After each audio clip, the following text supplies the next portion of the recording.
দুই লোক গেল চাকরির ইন্টারভিউ দিতে। প্রথম জন আগে থেকেই প্রশ্নকর্তাকে ঘুষ দিয়ে রাখছিল। প্রশ্নকর্তা প্রথম জনকে প্রশ্ন করলেন, এই বেটা তুই ডগ বানান কর। প্রথম জন বলল DOG ডগ। প্রশ্নকর্তা বলল সাবাস। এরপর দ্বিতীয় জনকে বললেন, এই তুই হিপোপটামাস বানান কর। দ্বিতীয় জন বলল, এটা তো পারি না স্যার। প্রশ্নকর্তা বলল, তুই পারিস না, তুই বাদ, ওর চাকরি হয়ে গেছে। দ্বিতীয় জন বলল, আমি এটা মানি না, আমার এই কঠিনটা ধরেছেন আর ওকে ধরেছেন সহজটা। প্রশ্নকর্তা বলল, আচ্ছা ঠিক আছে। সে আবার প্রথম জনকে বলল, এই তুই বল 1971 সালে বাংলাদেশে কতজন মারা গেছে? প্রথম জন বলল, 30 লক্ষ স্যার। প্রশ্নকর্তা বলল, সাবাস। এরপর দ্বিতীয় জনকে বলল, তুই এই 30 লক্ষ মানুষের নাম বল। দ্বিতীয় জন বলল, সর্বনাশ, আমার দাদার বাপের নামই জানি না, আর 30 লক্ষ শহীদের নাম কিভাবে বলবো?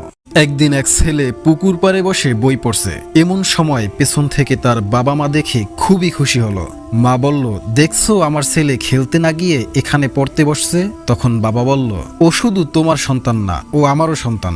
এরকম কয়েক মিনিট বিতর্কর পর বাবা বলল, আচ্ছা একটা পরীক্ষা করে দেখি আসলে ও কার সন্তান।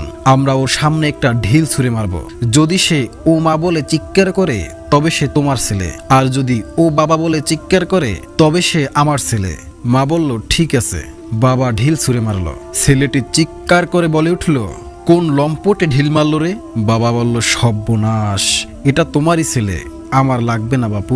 যাচ্ছিল এমন সময় এই ব্যাঙের দল থেকে দুইটা ব্যাঙ গভীর গর্তে পড়ে গেল।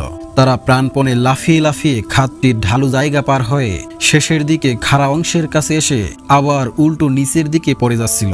তখন উপরে থাকা বাকি ব্যাঙগুলো চিৎকার করে তাদেরকে বলছিল, তোমরা কিছুতেই উপরে উঠতে পারবে না, এটি খুবই বড় গর্ত। দুটি ব্যাঙের মধ্যে একটি ব্যাঙ তাদের কথায় কান দিল এবং গর্তের দিকে ঝাঁপ দিয়ে মারা গেল।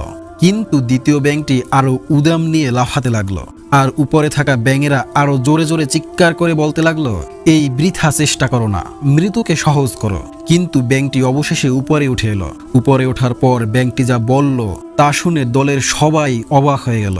ব্যাঙটি বলল, উপরে থেকে তোমাদের চিৎকার করে আমাকে উৎসাহ দেওয়ার কারণেই আমি মনোবল পেয়ে উপরে উঠে আসলাম।